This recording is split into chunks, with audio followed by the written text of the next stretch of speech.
Depuis que son petit-fils s'est volatilisé, il est au centre des préoccupations. Philippe V. Le grand-père du petit Émile, disparu cet été au Haut-Vernay, alors qu'il était sous sa surveillance, continue d'intriguer. S'il s'est défendu récemment, les bénévoles qui ont participé aux battues, eux, ne gardent pas un très bon souvenir de lui. Et ont raconté son étrange attitude concernant le garçonnet. La suite après la publicité. Comment réagir quand votre petit-fils de 2 ans et demi, dont vous aviez la garde, disparaît subitement? Pour Philippe V. La question s'est posée le 8 juillet dernier.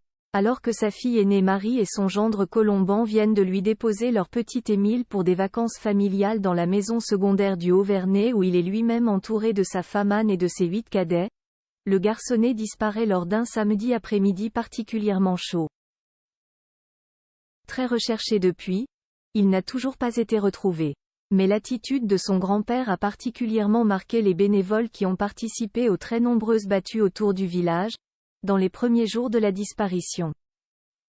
Pour aider la famille et les gendarmes, qui pensaient encore à une fugue à ce moment-là, des centaines d'anonymes s'étaient en effet déplacés. Mais n'ont pas été très bien reçus. Le grand-père d'Émile va parfois se montrer un peu dur avec certains bénévoles, à rouspéter, à gronder, explique notamment Nicolas Daguin, reporté pour Le Figaro dans le documentaire Enquête criminelle, diffusé il y a quelques jours sur W9. Pire encore, c'est à son petit-fils que Philippe, réputé pour son fort caractère, s'en prend publiquement. Des témoins auraient dit que le grand-père, notamment, critiquait assez vivement le comportement d'Émile en disant qu'il était dur, qu'il n'en faisait quoi sa tête, que c'était un gamin un peu ingérable, raconte Michel Méry, journaliste spécialisé dans les faits divers, dans le même reportage.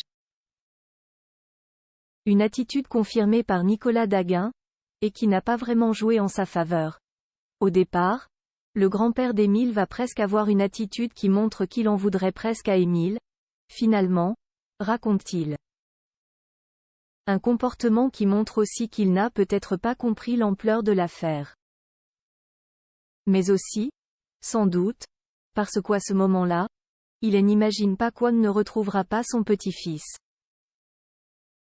Mais c'est vrai que cette attitude est un peu mal comprise, par les enquêteurs d'une part et puis par les bénévoles qui sont sur place, conclut-il.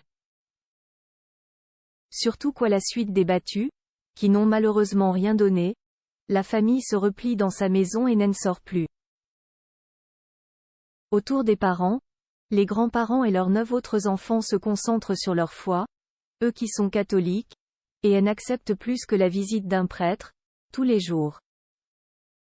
Très discrets depuis, malgré une interview donnée à un journal chrétien, ils ont repris leur vie en attendant, on l'espère pour eux, de savoir enfin ce qui est arrivé à Émile.